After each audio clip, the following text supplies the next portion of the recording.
नमस्कार स्टूडेंट्स, मैं धर्मेंद्र हाजिर हूं इजी ज्योग्राफी यूनिवर्सल ज्योग्राफी कलम के साथ आपके लिए लेकर एक नई वीडियो।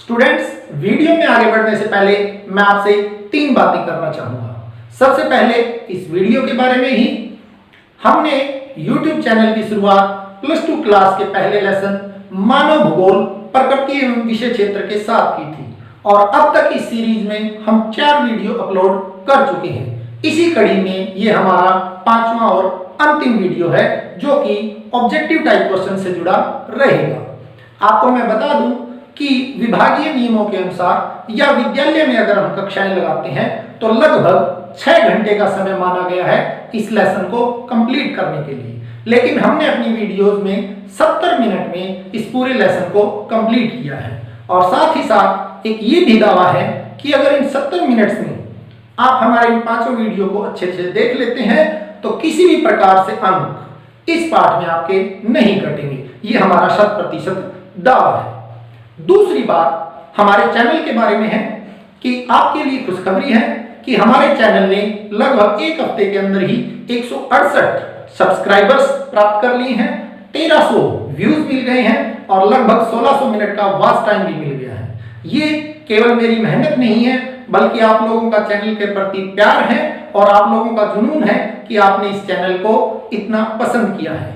तीसरी महत्वपूर्ण बात वो चैनल से जुड़ी है कि जब चैनल आपको इतना पसंद है तो मैं चाहूंगा कि आप भी इसे सब्सक्राइब करें और जो अपने साथी हैं जो भूगोल से प्रेम करते हैं, भूगोल जिनकी पसंद है, उन्हें अवश्य हमारा चैनल भी पसंद आएगा तो उन्हें भी चैनल सब्सक्राइब करने के लिए मोटिवेट करें और बेल आइकॉन दबाना ना भूलें ताकि जो भी नई वीडियो हम अपलोड करें वो तुरंत आप तक और आपके साथियों तक पहुंच जाए। तो चलते हैं हमारे पहले लेसन की इस अंतिम वीडियो की तरफ। बढ़ते हैं आगे हमारे पहले ऑब्जेक्टिव टाइप क्वेश्चन की तरफ। आरंभिक उपनिवेश युग जिसके अंदर शुरू हुआ था अन्वेषण और विवरण उपागम। तो सीधा सीधा क्वेश्चन बन सकता है कि अन्वेषण और विवरण उपागम की शुरुआत किस दशक में या किस अवधि में हुई। तो हमारा ऑप्शन अगर हमें मिलता है तो हम उसमें से आरंभिक उपनिवेश युग ऑप्शन को चुनेंगे। क्वेश्चन हमें इस तरीके से भी दिया जा सकता है कि आरंभिक उपनिवेश युग की कौन सी विशेषता थी या कौन सी विशेषता नहीं थी। और विशेषताओं के लिए यहाँ नंबर 1 के सामने आप देख सकते हैं कि साम्राज्यवाद को उस समय बढ़ावा दिया गया, व्यापारिक रुचियां जो थी उसके लिए नई नई खोजें हुई। तो ये हमारे विशेषताएं हैं जिनको हम सेलेक्ट करेंगे अगर क्वेश्चन आ जाए आपकी अन्वेषण और विवरण उपागम की विशेषताएं या आरंभिक उपनिवेश युग की विशेषताएं।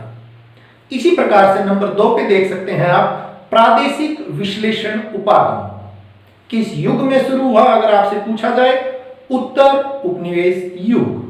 और यहाँ की विशेषताएं अगर पूछी जाए तो नाम से ही पता लग रहा है प्रादेशिक विश्लेषण, यानी इस उपागम में पूरी पृथ्वी को एक साथ ना समझकर प्रदेशों में बांटा गया और उन प्रदेशों को समझने पर जोर दिया गया।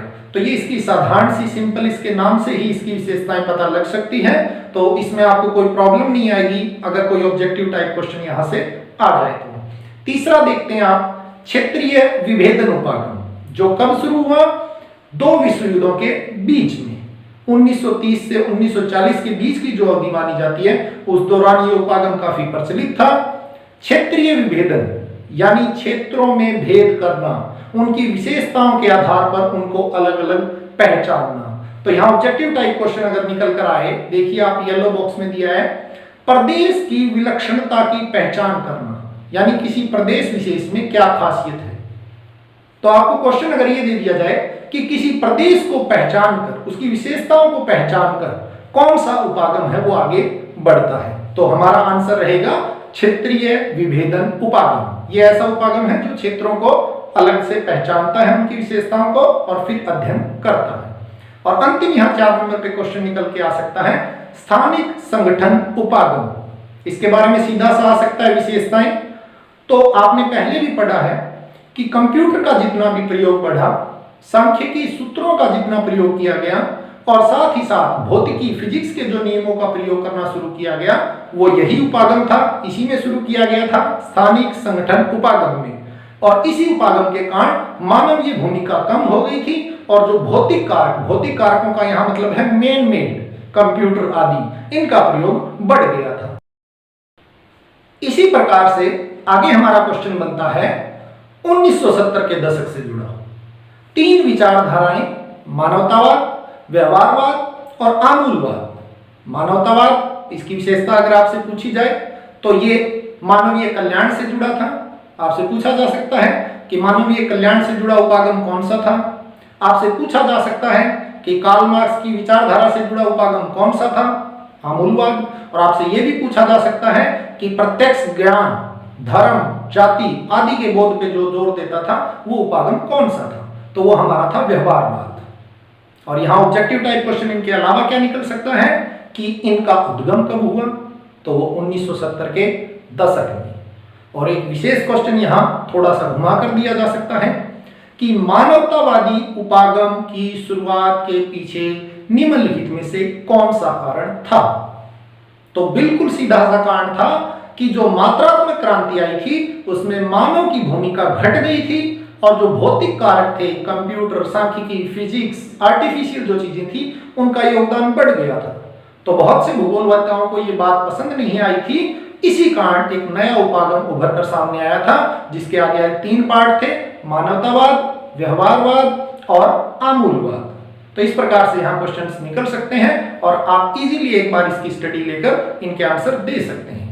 नेक्स्ट हमारा यहाँ बन सकता है कि उत्तर आधुनिकवाद का जो समय था या जो उपागम था वो कब था, तो वो था 1990 का दशक। 1990 के दशक का यहाँ मतलब है 1981 से लेकर 1990 तक का समय। और इस उपागम की विशेष बात क्या थी कि इस उपागम में, क्योंकि मॉडर्नाइजेशन के भी बाद की बात है, एक्स्ट्रा एडवांस हो गए थे हम, तो इस समय में क्या हुआ था कि जो भौगोलिक बातों को सामान्यीकृत कर दिया गया था, जिन भौगोलिक बातों को सामान्यीकृत करके उनको पूरी पृथ्वी पर लागू किया जा रहा था, तो भूगोलवेत्ताओं ने कहा कि यह सामान्यीकरण हर जगह लागू नहीं किया जाना चाहिए। जिस क्षेत्र की जैसी परिस्थिति है उसके हिसाब से उस क्षेत्र की जो है वो स्टडी की जानी चाहिए। यानी यहाँ जो सिद्धांत बनाए गए थे, जो सामान्यीकरण किए गए थे, उनका विरोध किया गया, उन पर प्रश्न चिन्ह लगाए जाने लगे। तो ये थी इस क्षेत्र की विशेषता, उपागम की विशेषता।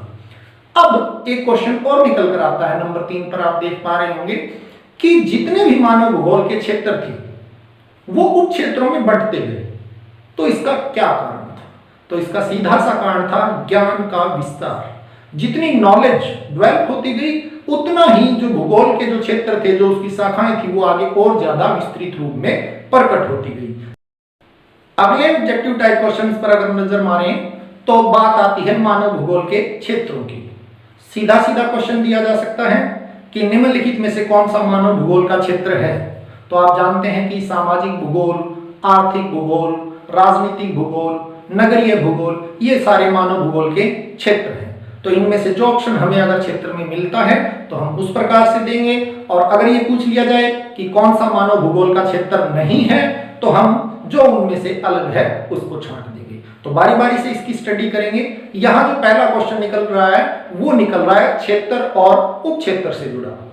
ऐसे कौन से भाग हैं जो सामाजिक भूगोल के उप क्षेत्रों में शामिल हैं? इस तरह से क्वेश्चन आपको दिया जा सकता है। तो उप क्षेत्रों पर आप एक नजर मारें, व्यवहारवादी भूगोल, सामाजिक कल्याण का भूगोल, अवकाश का भूगोल, सांस्कृतिक भूगोल, लिंग भूगोल, ऐतिहासिक भूगोल और चिकित्सा भूगोल। ये सभी अगर आपको ऑप्शन में मिले, कोई भी इनमें से मिले और पूछा जाए कि कौन सा सामाजिक भूगोल का उप क्षेत्र है तो हम उपरोक्त सभी कहेंगे। और इनके विपरीत अगर कोई मिलता है और वो एक हो और बाकी सभी उप क्षेत्र सही दिए हो तो हम उस एक को चुन लेंगे। यहीं पर 3 नंबर में आप देखें कि इन उप क्षेत्रों का अन्य सामाजिक अध्ययन के जो विषय हैं उनसे संबंध भी है। तो आपसे कोई एक विषय देकर के पूछा जा सकता है कि इसका किस उप क्षेत्र से संबंध है, या कोई उप क्षेत्र आपको दिया जा सकता है और पूछा जा सकता है कि इसका किस विषय से संबंध है। हम डिटेल में नहीं देखेंगे इसको, लेकिन मैं आपको एग्जांपल देता हूं। आप सबसे नीचे देख सकते हैं चिकित्सा भूगोल का महामारी विज्ञान जो विषय है उससे गहरा संबंध है। इसका अर्थ क्या है कि चिकित्सा भूगोल के अंदर हम जिन बातों का अध्ययन करते हैं वैसी ही बहुत सी बातें हम महामारी विज्ञान विषय के अंदर भी पढ़ते हैं, और महामारी विज्ञान विषय की जो कॉमन बातें हैं वैसी ही कॉमन बातें चिकित्सा भूगोल के अंतर्गत भी पढ़ने को मिलती है। तो इस प्रकार से यहाँ सरल से ऑब्जेक्टिव टाइप क्वेश्चन निकल सकते हैं जो आपको आसानी से देखने पर समझ आ सकते हैं। मानव भूगोल के क्षेत्रों और उप क्षेत्रों से जुड़े और भी बहुत से क्वेश्चन आपसे पूछे जा सकते हैं, जैसे राजनीतिक भूगोल, जनसंख्या भूगोल, आवास भूगोल और आर्थिक भूगोल। ये सभी मानव भूगोल के क्षेत्र हैं। आपसे पूछा जा सकता है सैन्य भूगोल है वो किस क्षेत्र का उप क्षेत्र है, तो हमारा जवाब होगा राजनीतिक भूगोल। विपरीत भी पूछा जा सकता है कि राजनीतिक भूगोल का कौन सा उप क्षेत्र नहीं है। उस नहीं वाले जो आंसर में हमें दो चीजें याद रखनी है कि राजनीतिक भूगोल के उप क्षेत्र में सैन्य विज्ञान और निर्वाचन भूगोल, सैन्य भूगोल और निर्वाचन भूगोल, ये दो चीजें आती है। तो आप इन दो को जरूर याद रखें। इसके विपरीत आपको जो भी ऑप्शन में मिलता है आप उसे सेलेक्ट कर देंगे और हमारा जवाब होगा कि यह क्षेत्र राजनीतिक भूगोल के उप क्षेत्र में नहीं आता। तो बड़ा ही आसान है, पहले हम इसको कर चुके हैं, एक बार देखने पे आसानी से हो जाएगा। इसी प्रकार से है संबंधों की बात, तो आप देखेंगे कि प्रत्येक जो क्षेत्र है वो किसी न किसी विषय से जुड़ा हुआ है। एक नजर डालते हैं आर्थिक भूगोल जो क्षेत्र है मानव भूगोल का, कि उसके उप क्षेत्र कौन से हैं। तो उसके उप क्षेत्रों में देखिए संसाधन भूगोल, कृषि भूगोल, उद्योग भूगोल, विपणन भूगोल, पर्यटन भूगोल और अंतरराष्ट्रीय व्यापार का भूगोल, और इसी प्रकार से उसके विषय दिए हुए हैं कि कौन सा उपक्षेत्र किस विषय से जुड़ा है। यहां भी आप आसानी से देख सकते हैं कृषि भूगोल जो उपक्षेत्र है वो कृषि विज्ञान विषय से जुड़ा हुआ है। इसका मतलब क्या है कि दोनों उपक्षेत्र और जो विषय है उन दोनों के अंदर बहुत सी चीजें कॉमन है। ऐसी कॉमन चीजें जिनकी जानकारी आप कृषि भूगोल को पढ़कर भी ले सकते हैं और कृषि विज्ञान विषय को पढ़कर भी ले सकते हैं। तो मुझे लगता है कि स्टूडेंट्स यहाँ आपको कोई परेशानी नहीं होनी चाहिए ऑब्जेक्टिव टाइप क्वेश्चन बनाने में, उनके आंसर ढूंढने में। और स्टूडेंट्स यहां जो क्वेश्चन आपको स्क्रीन पर दिखाई दे रहे हैं ये क्वेश्चन एक बार हम अभ्यास में कर चुके थे, लेकिन आज मैं इनका बारीकी से विश्लेषण करने के लिए आपके सामने लेकर आया हूं। मैंने बहुत सी पुस्तकों, गाइडों का अध्ययन किया और मैंने देखा कि इन क्वेश्चंस के आंसर वहां ठीक ढंग से नहीं दिए गए हैं, क्योंकि पुस्तक का और बहुत सी बातों का बारीकी से विश्लेषण करने पे हमें पता चलता है कि कौन से क्वेश्चन का सही आंसर क्या है। एक नजर में देखिए, जैसे कि पहले क्वेश्चन का पहला पार्ट है, निम्नलिखित कथनों में से कौन सा एक भूगोल का वर्णन नहीं करता। निम्नलिखित कथनों में से कौन सा एक भूगोल का वर्णन नहीं करता, यानी ऐसी कौन सी बात है जिससे हमें ये लगता है कि ये तो भूगोल से जुड़ी नहीं है। तो आप देखिए समाकलनात्मक अनुशासन, इसकी बात बिल्कुल शुरू में हमने की थी कि भूगोल के अध्ययन क्षेत्र में समाकलनात्मकता, अनुभाविकता और व्यवहारवाद शामिल है, तो ये भूगोल का वर्णन करता है। सेकंड देखिए मानव और पर्यावरण के बीच अंतर संबंध, ये तो बिल्कुल भूगोल का विषय है ही। और तीसरी बात देखें द्वैतता पर आधारित या आश्रित यानी द्वैतवाद, और ये भी भूगोल के अंतर्गत आता है। तो हमारा अंतिम ऑप्शन बचता है जिसके लिए क्या कहता है, प्रौद्योगिकी के विकास के फलस्वरूप आधुनिक समय में प्रासंगिक नहीं, और ये बिल्कुल सही बात है। प्रौद्योगिकी का विकास हुआ है वो भूगोल के वर्णन में सहायक है, लेकिन यहां इसने कहा है कि प्रासंगिक नहीं, अर्थात ये ऐसा ऑप्शन है जो भूगोल का सही वर्णन नहीं करता। तो बारीकी से विश्लेषण करने के बाद 100% आपका आंसर सही होगा।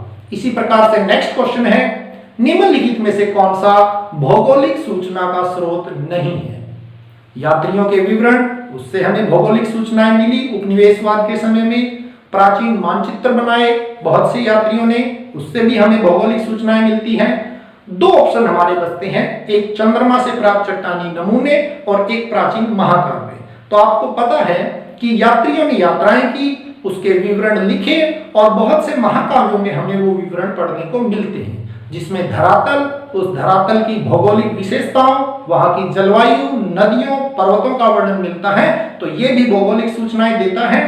चंद्रमा क्योंकि पृथ्वी से जुड़ा है जो ज्योग्राफी हमारा विषय है, तो चंद्रमा से प्राप्त चट्टानी पदार्थ है वो हमें पृथ्वी के किसी भी भौगोलिक तत्व की जानकारी देने की बजाय जो अंतरिक्ष के जो पिंड है उनकी जानकारी देते हैं। तो हमारा क्या ऑप्शन रहेगा, जो भौगोलिक सूचना का स्रोत नहीं है।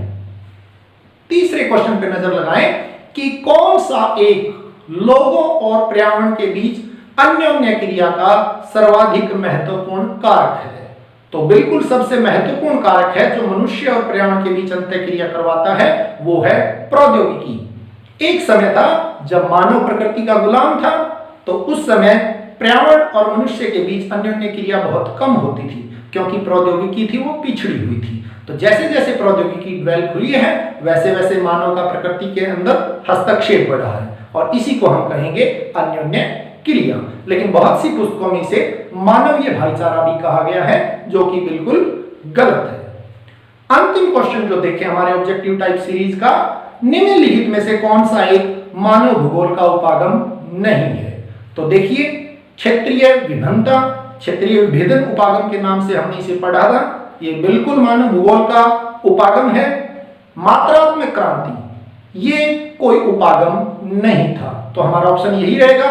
स्थानिक संगठन उपागम भी हमने पढ़ा था, और अन्वेषण और वर्णन था, जो बिल्कुल शुरू में आरंभिक उपनिवेशवाद जो युग था उसमें एक उपागम के तौर पे प्रयोग किया जाता था। तो इस प्रकार से हम देखते हैं कि जितने भी इस लेसन से जुड़े हमारे ऑब्जेक्टिव टाइप क्वेश्चन हैं, अगर एक बार आप बारीकी से उनका विश्लेषण करके देखें, पूरे पाठ को देखें, तो आपके ना केवल ऑब्जेक्टिव टाइप क्वेश्चन बल्कि लघु उत्तरीय और दीर्घ उत्तरीय जितने भी क्वेश्चन आंसर बनते हैं वो आसानी से आपको याद हो जाएंगे।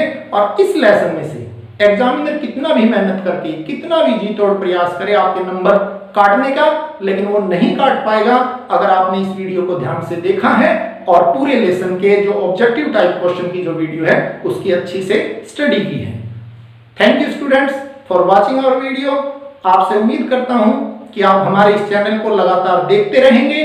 चैनल को आपने लाइक और सब्सक्राइब नहीं किया है तो आपसे रिक्वेस्ट है कि चैनल को सब्सक्राइब कर दें और साथ में दिया हुआ बेल आइकॉन बटन जरूर दबा दें, ताकि जो भी नई वीडियो हम चैनल पर अपलोड करें वो तुरंत आप तक पहुंचती रहे। Thank you students.